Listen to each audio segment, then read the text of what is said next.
আশা করি সবাই ভালো আছো, সুস্থ আছো।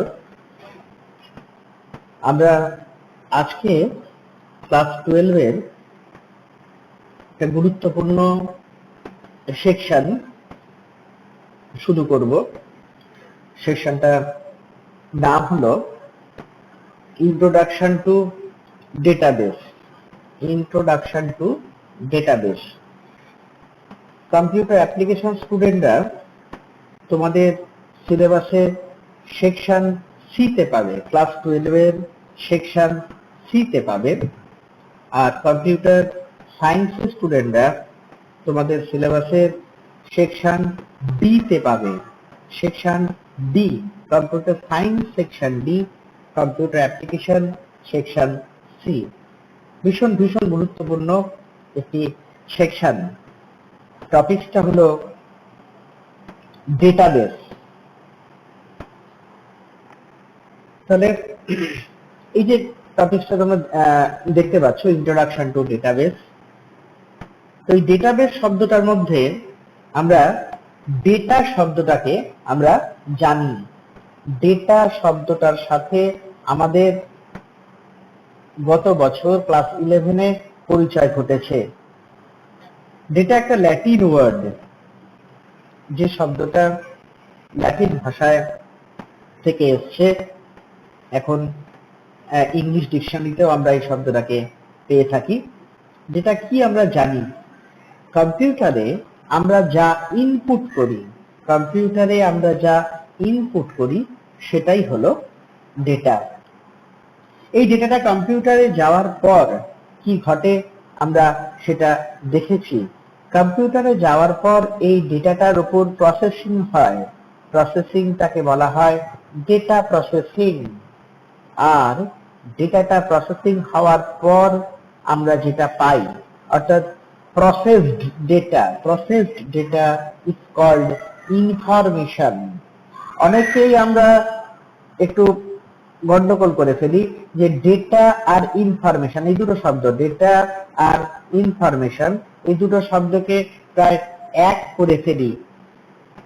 কিন্তু ঘটনা তা নয়। আমরা যারা এই সাবজেক্ট নিয়ে পড়াশোনা করছি তারা আমরা জানি যে ডেটা হলো কম্পিউটারে একটা ইনপুট, যেটা কি না কম্পিউটারে আমরা প্রবেশ করাবো, কম্পিউটারে আমরা দেব, কম্পিউটারকে আমরা দেব। আর কম্পিউটার আমরা যেটা দেব সেই ডেটাটার উপর প্রসেসিং করবে, করে যেটা আমাদেরকে দেবে সেটাই হচ্ছে ইনফরমেশন। ইনফরমেশনের বাংলা হলো তথ্য। ইনফরমেশন হলো তথ্য। আর ডেটারও একটা বাংলা আছে যেটাকে বলা হয় উপাত্ত। তো ডেটা আর ইনফরমেশনের ব্যাপারটা একটু আমরা ক্লাস 11-এ পড়েছি। তো তবুও আর একবার বলে দিলাম, ডেটার থেকে আমরা কোনো সিদ্ধান্তে উপনীত হতে পারবো না, এটা মনে রাখতে হবে। আমরা যা সিদ্ধান্ত নিতে পারবো, কোনো ডিসিশন টেক করতে পারবো, সেটা হচ্ছে ইনফরমেশন থেকে, তথ্য থেকে আমরা কোনো ইনফরমেশন সিদ্ধান্তে পৌঁছতে পারবো। তো আজকে আমাদের টপিকসটা যে কি না, শব্দটা হচ্ছে ডেটাবেস। ডেটাবেস, ডেটাটা কম্পিউটারে থাকবে কোথায়, এটাই হচ্ছে সব থেকে বড় কথা। কম্পিউটারে কোনো না কোনো জায়গায় ডেটা থাকবে। আমরা রিয়েল লাইফে, আমাদের বাস্তব জীবনে আমরা প্রচুর ডেটার উদাহরণ দেখতে পাই। যেমন আমরা যে স্কুলের কথাই বলি, স্কুলে পড়াশোনা করছি, যে স্কুলে পড়াশোনা আমরা করছি সেখানে কি প্রচুর স্টুডেন্ট, কতগুলো ক্লাস, প্রত্যেক ক্লাসে কতগুলো করে সেকশন। ঠিক এটা যদি তুমি কলেজে চলে যাও, সেখানে আরো বিভিন্ন বিষয়, প্রচুর ছাত্র। আবার তুমি যদি ইউনিভার্সিটিতে চলে যাও, সেখানেও ছাত্র। যেখানেই যাও, এটা স্টুডেন্ট ডেটাবেস, স্টুডেন্টের ডেটা সেখানে আছে, বিভিন্ন ধরনের ডেটা, স্টুডেন্ট সম্পর্কিত ডেটা আছে। ঠিক একইভাবে যদি আমরা ব্যাংকের কথা ভাবি, ব্যাংকে কতজন অ্যাকাউন্ট হোল্ডার আছে। তোমাদের অনেকেরই ব্যাংকে অ্যাকাউন্ট আছে, সেখানে তোমাদের কাজ করতে হয়। তো সেই ব্যাংকে কত অ্যাকাউন্ট, প্রচুর ডেটা, তাই তো? ঠিক একইভাবে যদি আমরা রেলওয়ে রিজার্ভেশনের কথা ভাবি, বা বাস রিজার্ভেশন, বা এয়ারলাইন রিজার্ভেশন, সেখানে কত ডেটা আছে। সে কিসের ডেটা? প্যাসেঞ্জারের ডেটা, ট্রেনের ডেটা, বাসের ডেটা, যেখানে যেটা লাগছে। এয়ারলাইন্সের তাদের ডেটা, বিভিন্ন স্টেশনের ডেটা। তাহলে এই ডেটা গুলোকে পরিচালনা করতে হবে, ডেটাগুলোকে সঠিকভাবে পরিচালনা করতে হবে। এখন কম্পিউটারটা আমরা কোথায় ব্যবহার করব? কম্পিউটারটাকে আমরা ব্যবহার করব কোথায়? আমরা আমাদের পার্সোনাল কাজে কম্পিউটারটা এখন ব্যবহার করছি, কিন্তু মূলত কম্পিউটারটা ব্যবহার করা হয় ব্যবসায়িক ক্ষেত্রে, যেখানে প্রচুর ডেটা নিয়ে কাজ করা হয়। প্রচুর ডেটা নিয়ে যেখানে কাজ করা হয় সেখানে কম্পিউটারটাই ব্যবহার করা হয়। আর এই ডেটাগুলো যেখানে থাকে সেই জায়গাটাই হচ্ছে ডেটাবেস। ডেটাগুলো যেখানে থাকে, অর্থাৎ প্রথমে আমাদের কি করতে হবে? ডেটাগুলোকে কম্পিউটারে সঞ্চয় করতে হবে, জমা করতে হবে। কোথায় জমা করব আমরা সেটা আমরা দেখব, একটু পরেই আমরা দেখতে পাবো ডেটাগুলোকে আমরা কোথায় জমা করব। তা ডেটাগুলোকে সঞ্চয় করতে হবে, এবং একবার আমরা সঞ্চয় করে ফেলতে পারলে, একটু কষ্ট করে ডেটা সঞ্চয় করতে সময় যাবে। ধরো একটা ব্যাংকে কম্পিউটার নেই, তো সেখানে আমাদেরকে কম্পিউটার বসানো হয়েছে, তাহলে ব্যাংকটা ধরো আজকে 10 বছর আছে, তাহলে ওই 10 বছর যতজন অ্যাকাউন্ট হোল্ডার হয়েছে, অ্যাকাউন্ট আছে, তাদের ডেটাগুলোকে আমাদের কম্পিউটার স্টোর করতে হবে, জমা করতে হবে। এটা একটু সময় লাগবে। তো একটুখানি আমাদের সময় দিয়ে ডেটাগুলোকে কম্পিউটারে জমা করতে হবে। কোথায় জমা করব? ডেটাবেসের মধ্যে জমা করব। জমা করা হয়ে গেলে তারপর আমাদের মজাটা কি? আমরা খুব সহজে কম্পিউটারের মাধ্যমে আমরা ডেটাগুলোকে সার্চ করতে পারবো। বুঝতে পারছো? আজকে আমরা স্মার্টফোন ব্যবহার করছি, কত সহজে কত ইনফরমেশন সার্চ করছি। তোমরা দেখো না, গুগলে গিয়ে সার্চ করলে এই টপিক সঙ্গে সঙ্গে চলে আসছে। ওই ডেটাটা আসছে কোত্থেকে? গুগলের ডেটাবেস থেকে আসছে। গুগলের ডেটাবেস থেকে ওই ডেটাটা আমরা পেয়ে যাচ্ছি। আমরা মানে যে কেউ, পৃথিবীর যে কেউ সেখান থেকে সার্চ করতে পারবে। তাহলে ডেটাবেসটা আশা করি বোঝাতে পারছি যে কি না, ডেটাবেস হচ্ছে একটা ডেটার আধার। ডেটা যেখানে জমা হয় সেটাই ডেটাবেস। কোথায় জমা হয় আমরা সেটা পরবর্তী সময় আসছি। তো এই ডেটাবেসই আমাদের মূল শব্দ আমাদের এই টপিকসের ক্ষেত্রে। এটা নিয়ে বারবার আসবো। তাহলে পৃথিবীতে এই যে ডেটাবেস নিয়ে কাজ প্রচুর জায়গায় হয়। হ্যাঁ ঠিক তাই, কম্পিউটারে যে সফটওয়্যার আছে, ঠিক ডেটাবেসের জন্য সফটওয়্যার আছে। তার যত সফটওয়্যার পৃথিবীতে ব্যবহার করা হয় তার ম্যাক্সিমাম, বেশিরভাগ সফটওয়্যারই হচ্ছে ডেটাবেস সফটওয়্যার। যাই হোক, তাহলে ডেটা ডেটা প্রসেসিং ইনফরমেশন, তার সাথে ডেটাবেস, ডেটা কম্পিউটারে যেখানে জমা হয় সেটা আমাদের কাছে ক্লিয়ার হলো। এবার আমরা আসছি ডেটাবেস কি। একদম তাত্ত্বিকভাবে, থিওরিটিক্যালি কি বলছে? একে অন্যের সঙ্গে সম্পর্কহীন বা সম্পর্কযুক্ত এক বা একাধিক ডেটা টেবিল বা ফাইলের সমষ্টিকে ডেটাবেস বলা হয়। একটু খেয়াল করো দুটো শব্দ, টেবিল, ডেটা টেবিল বা ডেটা ফাইল। অর্থাৎ একটু আগে যে বলছিলাম ডেটাটা কম্পিউটারে থাকবে কোথায়? একটা টেবিলের মধ্যে থাকবে বা একটা ফাইলের মধ্যে থাকবে। That is called data table বা ডেটা ফাইল। বা টেবিলটাকেই ফাইল বলছি বা ফাইলটাকেই টেবিল বলছি, যাই বলি না কেন। তাহলে ডেটাটা থাকবে কোথায়? টেবিলের মধ্যে। সেটা একটা টেবিলে থাকতে পারে, একাধিক টেবিলে থাকতে পারে। আবার এই টেবিলগুলো একে অন্যের সঙ্গে সম্পর্কহীন হতে পারে বা সম্পর্ক যুক্ত হতে পারে। সম্পর্ক থাকতে পারে টেবিলগুলোর মধ্যে বা সম্পর্ক না থাকতে পারে। তাদের কি আমরা এই একাধিক টেবিল বা একটা টেবিল, এটাকে নিয়ে কি বলা হয়? ডেটাবেস বলা হয়। অর্থাৎ এই জায়গাটা ডেটাবেসের সংজ্ঞা থেকে আমরা কি বেরিয়ে এলাম? যে ডেটাবেসটা কোনটা, কাকে বলছে? টেবিলের ভেতরে যে ডেটা থাকছে সেই টেবিলটাকে বলে ডেটা টেবিল বা ফাইল। এরকম একটা টেবিল বা একাধিক টেবিল যারা একে অন্যের সঙ্গে রিলেটেড অথবা রিলেটেড নয়, এরকম সমষ্টিকে বা একটা টেবিলকে বলা হয় ডেটাবেস। তাহলে মূল ব্যাপারটা কি দাঁড়ালো? ডেটাটা থাকবে টেবিলের মধ্যে। এটা মনে রাখো, ডেটা থাকবে টেবিলের মধ্যে। এবার ডেটাবেসের ক্লাসিফিকেশন বা প্রকারভেদ। গঠনগতভাবে ডেটাবেসকে বলছি দুটো ভাগে ভাগ করা হচ্ছে। একটা বলছে সাধারণ ডেটাবেস আর একটা রিলেশনাল ডেটাবেস। সাধারণ ডেটাবেস, রিলেশনাল ডেটাবেস। চলো এগিয়ে যাই। সাধারণ ডেটাবেস খেয়াল করো, কেবলমাত্র আমি একটিটাকে আলাদা কালার দিয়েছি মনে রাখার জন্য। একটা ডেটার ফাইল বা একাধিক পরস্পর সম্পর্কহীন একাধিক ডেটা ফাইল। খেয়াল করো, যদি একটা ডেটা ফাইল থাকে তাহলে সেটা সাধারণ ডেটাবেস, আর একাধিক পরস্পর সম্পর্কহীন, একাধিক থাকতে পারে যাদের মধ্যে কোনো সম্পর্ক থাকবে না, এরকম ডেটা ফাইলের মাধ্যমে যে ডেটাবেস তৈরি করা হয় তাকে বলা হয় সাধারণ ডেটাবেস।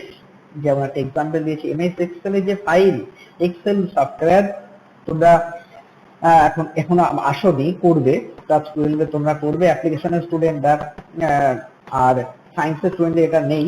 তবে এক্সেল সম্পর্কে আমরা ছোটবেলায় নিচু ক্লাসে অনেকে আমরা এই সফটওয়্যারটা শিখেছি। এক্সেল যেখানে কি থাকে খেয়াল করে দেখো, এক্সেল একটা টেবিল, বৃহদাকার টেবিল, যেখানে প্রচুর ডেটা জমা করতে পারি, প্রচুর ডেটা জমা করতে পারি, তাই তো?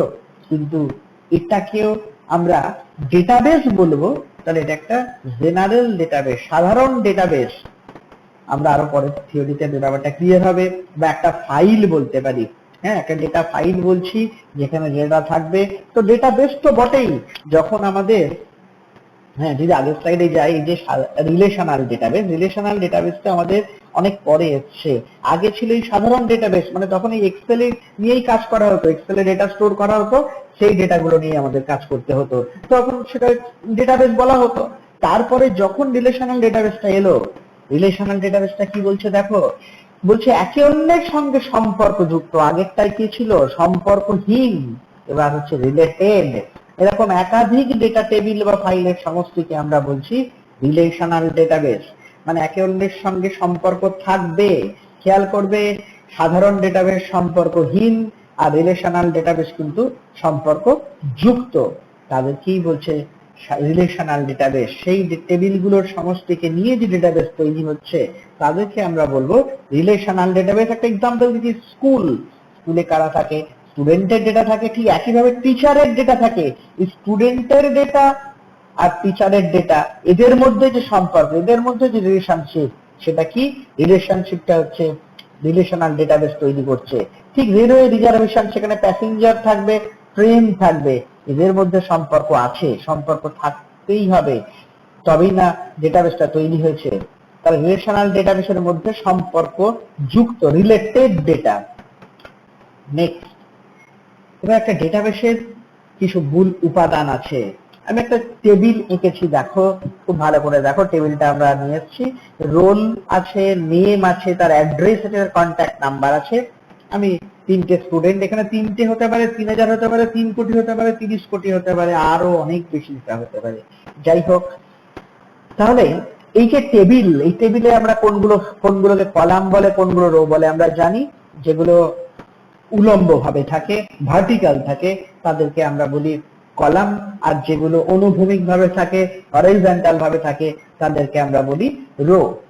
এইখানে ডেটাবেসের ক্ষেত্রে আমি একটা আগেই বলেছি, ডেটাবেসের ডেটা কোথায় থাকবে, খেয়াল করো যে ভ্যালু বা ডেটা, ভ্যালু বা ডেটা কোথায় থাকবে? এই ডেটা, এগুলো সব ডেটা কোথায় থাকবে? টেবিলের মধ্যে থাকবে। তাহলে এই টেবিলটা একটা নাম দিচ্ছি, টেবিল বা ফাইলটার নাম কি? স্টুডেন্ট, বোঝা যাচ্ছে নিশ্চয়ই। আর এই কলাম হেডিং গুলোকে আমরা বলছি ফিল্ড। খেয়াল রাখবে, কলাম হেডিং গুলো কি বলি? ডেটাবেসের ভাষায় আমরা একে বলবো ফিল্ড, আর রো গুলোকে বলবো রেকর্ড। খেয়াল রাখবে, সরি, রো গুলোকে আমরা বলবো রেকর্ড, আর ভ্যালু হচ্ছে ডেটা, আর পুরোটা হচ্ছে টেবিল বা ফাইল।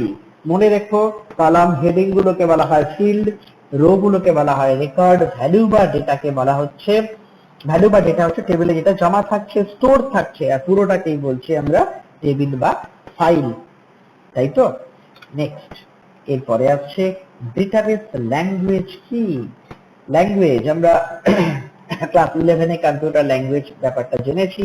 এখানে ডেটাবেস ল্যাঙ্গুয়েজ, একটু খেয়াল করো কি বলছে।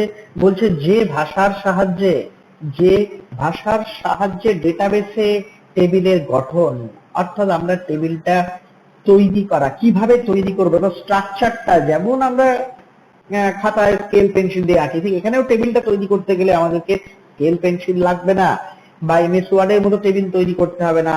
এখানে আমরা কিছু নিয়ম মেনে টেবিল বানাবো, এবং সেই টেবিলে ডেটা ইনসার্ট করব, প্রবেশ করাবো। ডেটা প্রবেশ করিয়ে, বলছিলাম না, ধরো ব্যাংকে ডেটা প্রবেশ করানো হচ্ছে, স্কুলে ডেটা স্কুলে নতুন স্টুডেন্ট ভর্তি হলো, তাহলে তার ডেটা কম্পিউটারে ইনসার্ট করতে হচ্ছে। ব্যাংকে তুমি নতুন অ্যাকাউন্ট করতে গেলে, অর্থাৎ ডেটাটা ইনসার্ট করা হচ্ছে। ট্রেনের রিজার্ভেশন, তুমি টিকিট কাটতে গেলে তুমি প্যাসেঞ্জার, নতুন প্যাসেঞ্জার, তোমার ডেটাটা ইনসার্ট করা হচ্ছে। তারপর ডেটা নবীকরণ, যেটাকে বলছে আপডেট বা আপডেশন। আপডেশন কিভাবে হবে? তোমার স্কুলে ভর্তি হয়েছো, তোমার ডেটা গুলো কম্পিউটারে রাখা আছে, এবার তোমার হয়তো অ্যাড্রেসটা চেঞ্জ হয়েছে, তুমি হেড স্যারকে বললে আমার অ্যাড্রেসটা চেঞ্জ হয়েছে, তো তখন সেটা কম্পিউটারে অ্যাড্রেসটা আপডেট করে দেওয়া হলো। কথাটা বুঝতে পারছো? বা মোবাইল নাম্বারটা চেঞ্জ করেছো, সেটা আপডেট করে দেওয়া হলো। এবারে ঠিক ডেটা বাতিল, তুমি অ্যাকাউন্টটা ব্যাংক থেকে বাতিল করে দিলে, ক্লোজ করে দিলে, তাহলে ওরাও বাতিল করে দেবে। সে তাহলে আবার কি করছে? টেবিলে স্ট্রাকচার তৈরি হচ্ছে, ইনসার্ট হচ্ছে, আপডেট হচ্ছে, ডিলিট হচ্ছে, সর্বোপরি যেটা ভীষণ ভীষণ গুরুত্বপূর্ণ, ডেটা খোঁজা, সার্চ করা।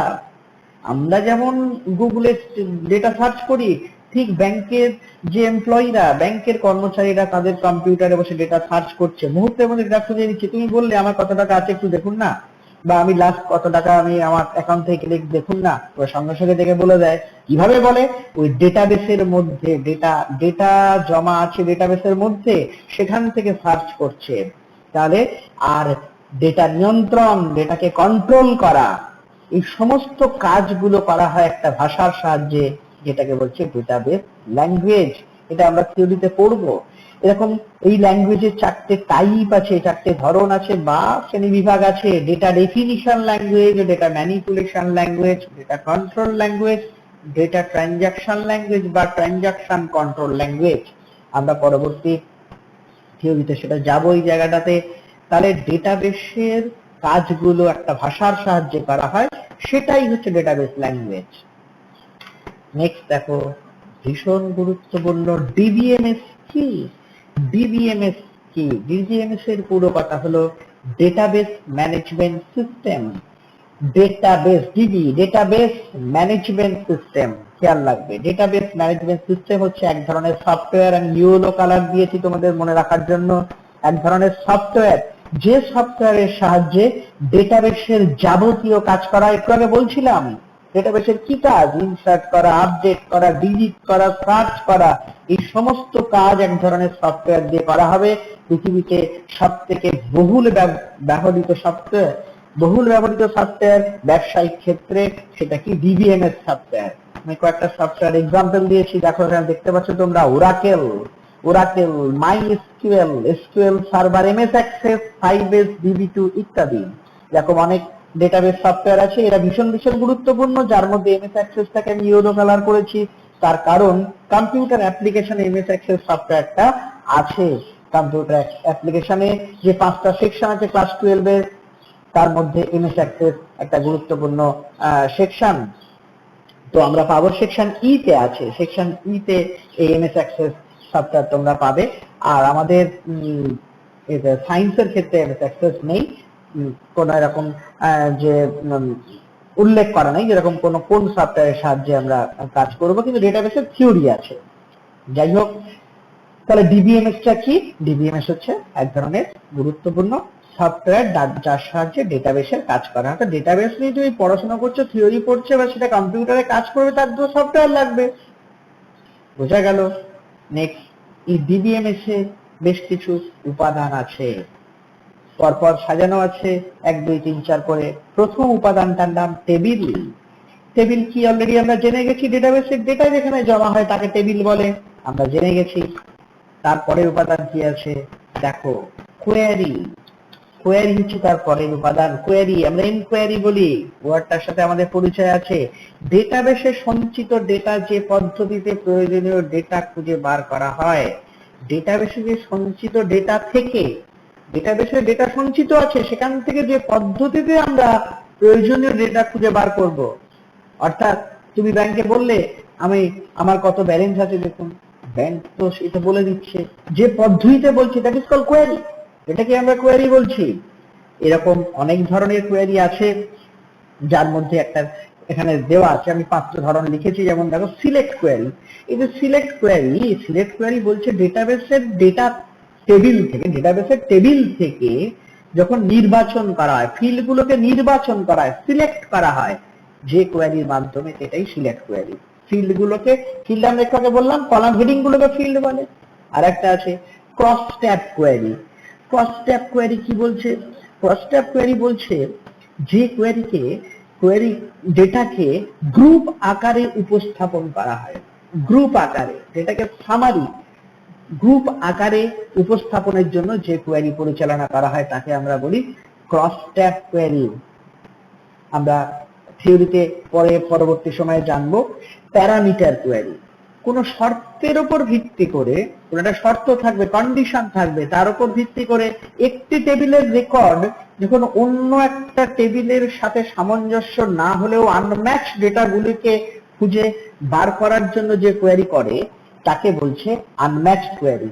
আমি কি বললাম যে আচ্ছা, সিলেক্ট কোয়েরি বললাম, ক্রস ট্যাব করে প্যারামিটার কোয়েরিটা বলছি, আনম্যাচটা যখন বলে ফেলি সেটাই বলে দিই। আনম্যাচ কোয়েরি কি বলছে, কোন শর্তের উপর ভিত্তি করে একটি টেবিলের রেকর্ড অন্য টেবিলের সাথে সামঞ্জস্য না হলে আনম্যাচ ডেটাগুলোকে খুঁজে বার করার জন্য যে কোয়েরি করা হয় তাকেই বলছে আনম্যাচ কোয়েরি। যাই হোক, আমাদের এটা খুব একটা গুরুত্বপূর্ণ নয়, কারণ হচ্ছে আমাদের লাগবে হচ্ছে সিলেক্ট কোয়েরি আর ক্রস ট্যাব কোয়েরি। তো এরকম বেশ কিছু কোয়েরি আছে, আরো কতগুলো প্যারামিটার কোয়েরি, অ্যাকশন কোয়েরি। তো কি হচ্ছে অ্যাকশন কোয়েরিতে কি বলছে, কোন কোয়েরির ফলাফল দিয়ে যখন আমরা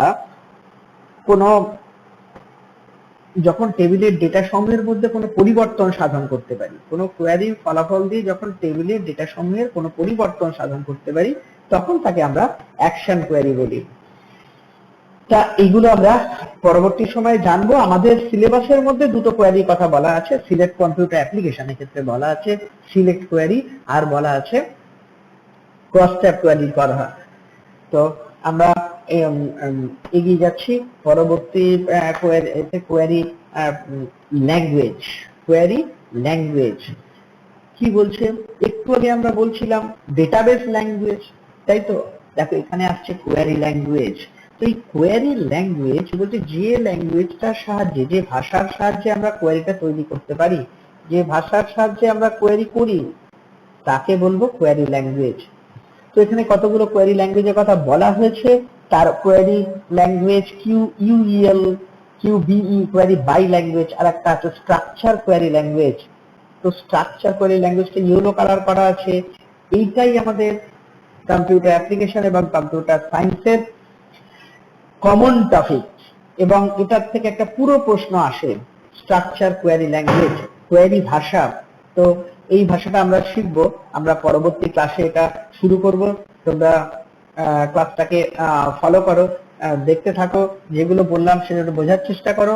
যদি কোনো প্রয়োজন হয় আমাকে কমেন্ট করবে, জানাবে তোমাদের কেমন লাগছে। তোমাদের কোনো প্রশ্ন থাকলে আমাকে কমেন্ট করবে, আমি তোমাদের উত্তর দেব। ঠিক আছে, সাবধানে থেকো, ভালো থেকো।